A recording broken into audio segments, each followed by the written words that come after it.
se retrouve aujourd'hui pour un deck review. J'aime beaucoup les deck reviews parce que je trouve que quand on essaie de se choisir un tarot ou un oracle, moi personnellement j'aime beaucoup voir les cartes avant, me donner une idée et voir si je connecte avec ou pas, si j'aime ou pas le deck avant de me le procurer. Et donc bah voilà, je voulais vous faire donc la review d'un tarot aujourd'hui qui est le Spirit Song Tarot que j'ai reçu il y a à peu près une dizaine de jours. Je l'adore, il est absolument magnifique. Il est d'une douceur, d'une gentillesse et d'une tendresse incroyable. Je l'aime énormément. Donc je voulais absolument vous le présenter. Donc voilà. Lui, je l'ai eu sur nos amis Amazon. Il vient dans une boîte comme ceci. Et j'ai été très étonnée parce qu'il n'est pas très cher et pourtant la qualité est absolument magnifique.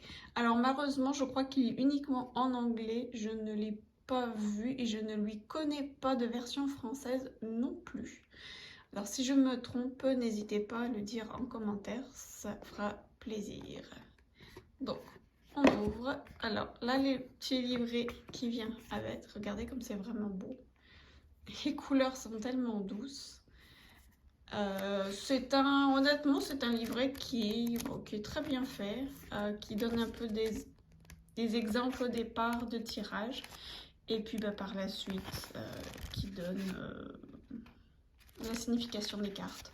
Donc on a le message, on a des mots-clés, et ensuite on a le message si c'est inversé, et des mots-clés si la carte vient en inversé.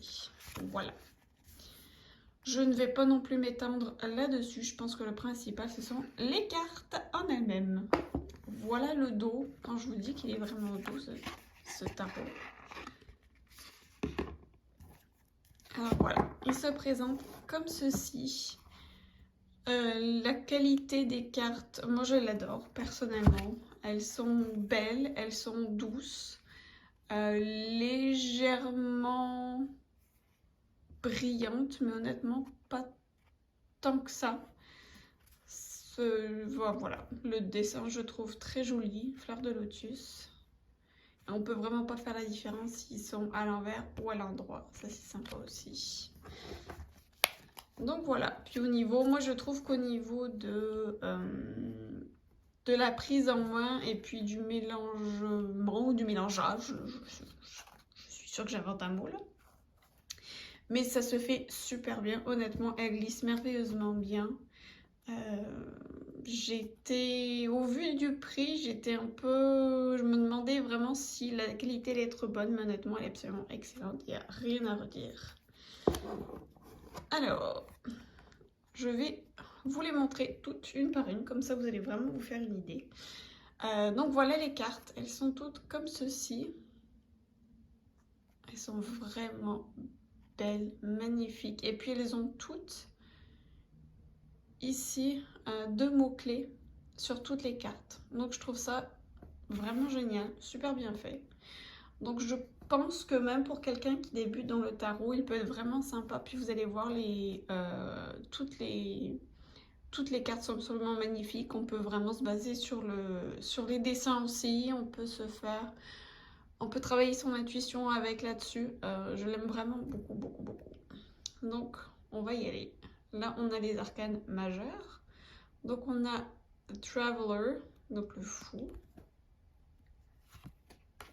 le magicien avec le corbeau, vous voyez comme c'est beau, la grande prêtresse, l'impératrice, l'empereur, le chaman, donc c'est le hiérophante ou le pape, Love, les amoureux, le chariot, la force. Donc vous l'aurez deviné, c'est sur le système Rider-Waite-Smith. avec un beau panda. Je l'adore, la roue avec l'octopus, la pieuvre est vraiment belle. La justice. J'adore le pendu avec la montre religieuse à l'envers. Vraiment joli comme tout. Puis vous voyez, ce que j'aime aussi, c'est sur les cartes qui normalement ont une tendance plus négative, il y a quand même des mots d'encouragement et des mots positifs. Donc je trouve que c'est quand même un deck qui est hyper positif, doux, une super belle énergie. J'ai vraiment connecté absolument instantanément avec lui, je l'adore. Donc patience, perspective. Vous voyez, la mort, est-ce qu'elle vous fait peur, vous? Je la trouve vraiment belle, celle-ci. Donc on a transition, libération, la tempérance. Ça, normalement, le 15, c'est le diable. Mais là, on a l'ombre. Vous voyez, self-empowerment, ambition, ambition et pouvoir personnel. La tour, qui normalement fait pas mal peur aussi, mais là, qui aurait peur d'un joli caméléon. Il est vraiment beau. Et là, ça nous dit lâcher prise et révélation. Donc, qui correspond totalement à la tour. Et vous voyez, toujours avec cette touche de positivité et de douceur. L'étoile avec le cygne. La lune avec le hibou. Moi, je trouve que c'est super bien choisi. Le soleil avec un beau colibri. Le jugement.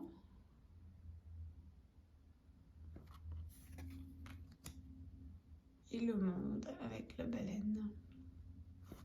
On va passer aux arcanes mineurs. Alors là, ils ont renommé les séries. Donc, le Ace of Acorns, ça va être les bâtons. Ça va être la série des bâtons. Donc, l'élément feu. Donc là, on a l'as de bâton. Le 2 de bâton. Le 3 de bâton. 4. Le 5. Vous voyez, normalement, c'est vraiment le conflit. Donc, pas super positif. Mais on a challenge et growth, c'est l'évolution. Apprendre. Le 6 de bâton. Le 7. Le 8. Le 9.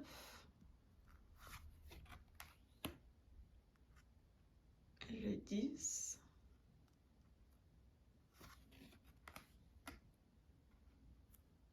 Le valet de bâton, avec un joli Wistiti. Le cavalier de bâton. La reine. Et le roi de bâton. On va passer aux shells, les coquillages. Donc là, c'est la série des coupes. Donc tout ce qui est émotionnel. Et là, vous allez voir que c'est encore une fois super doux et très bien choisi. L'as de coupe avec une tortue de mer. Regardez-moi ça comme ils sont beaux. Les 2 colombes pour le 2 de coupe. Le 3 avec ses dauphins. Le 4. Le 5. Qui normalement devrait être, là encore, une carte assez négative quand même. Mais là, regardez. Il y a une lumière, c'est une luciole avec une lumière qui nous dit espoir et réajustement. Donc là, encore une fois, on tourne ça en positif. Le 6 avec les loutres.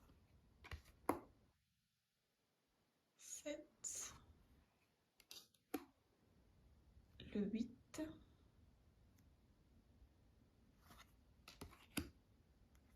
le 9, le 10.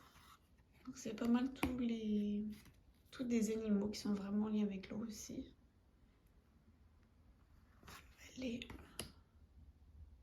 Cavalier, la reine de coupe. Et regardez, je l'aime ce roi de coupe. Un bel hippocampe. On passe à la série des plumes. Là, ça va faire référence à l'élément R. Donc, on est dans la série des épées. Donc, on a l'as. Voici le 2 d'épée. 3. Vous voyez, normalement, le 3 d'épée, ça c'est pareil. Normalement, c'est des cartes qu'on aime rarement tirer. Mais là, vraiment belle. Avec un papillon. Je pense que c'est plus un papillon nuit. Et qui nous dit lâcher prise. Et recovery, c'est guérison.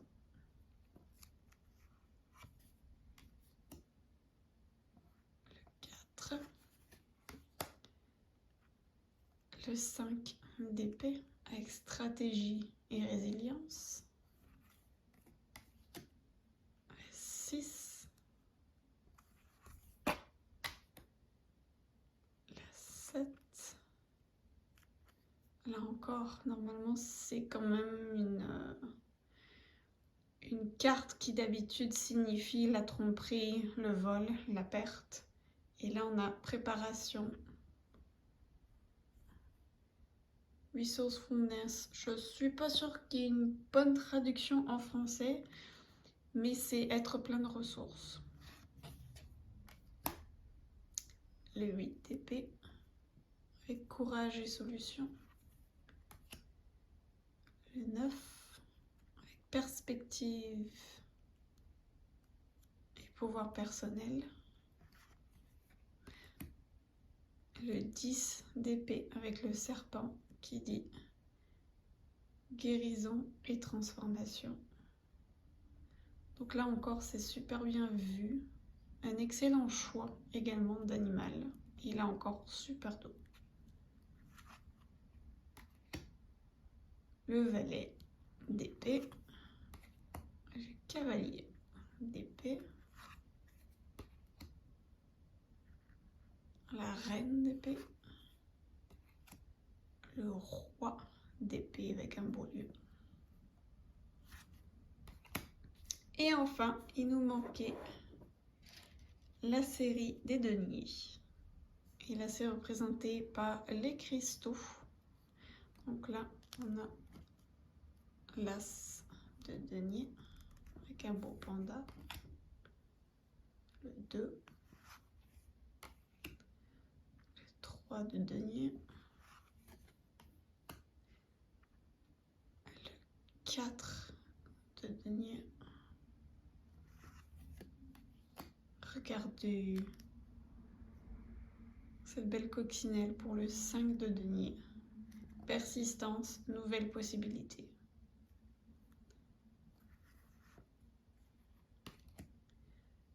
Le 6 de denier.